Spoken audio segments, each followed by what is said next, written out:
दिल्ली के India international centre में जब ट्राइबल्स इन नेशन बिल्डिंग किताब का विमोचन हुआ तो ये कोई मामूली कार्यक्रम नहीं रहा। ये एक ऐसी आवाज बन गया जिसने पूरे देश के आदिवासी समाज की बात जोरदार तरीके से रखी।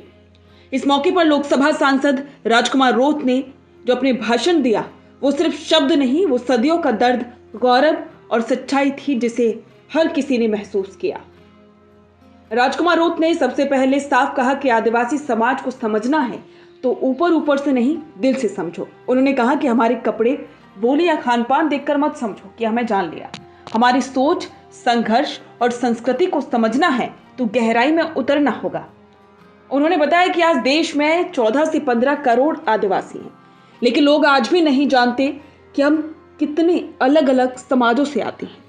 और जब धर्म की बात आती है तो आदिवासी हर धर्म में मिलते हैं, हिंदू, ईसाई, मुस्लिम, बौद्ध, लेकिन असली पहचान हमारी जमीन, जंगल और संस्कृति है।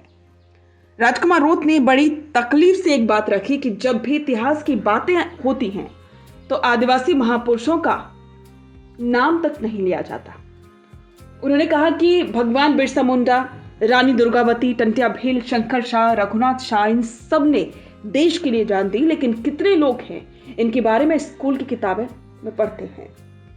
उन्होंने ये भी कहा कि महात्मा गांधी ने भी इन सभी से प्रेरणा ली थी। उन्होंने कहा कि आज भी हमारे बच्चों को वो इतिहास नहीं पढ़ाया जाता जो सच में देश के असली सपूतों का है। रोत ने कहा कि हमें वनवासी कहकर अलग किया जाता है, जैसे हम देश के बाहर के लोग हों, लेकिन सच है कि हम इस देश के पहले किसान हैं, पहले रक्षक हैं और पहले नागरिक। उन्होंने कहा कि जो बातें आज पर्यावरण, जंगल और पानी बचाने की हो रही हैं वो सब आदिवासी समाज सदियों से कर रहा है। हम जंगल को काटते नहीं, पूछते हैं। कार्यक्रम में उन्होंने ट्राइबल्स इन नेशन बिल्डिंग किताब की जमकर तारीफ की। उन्होंने कहा कि ये किताब आदिवासी समाज को मुख्य धारा में लाने की एक कोशिश है।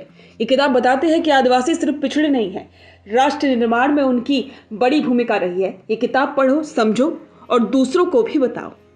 रोत ने एक बहुत जरूरी बात भी कही। उन्होंने कहा कि आदिवासी समाज को धर्म के नाम पर बांटना बंद करो।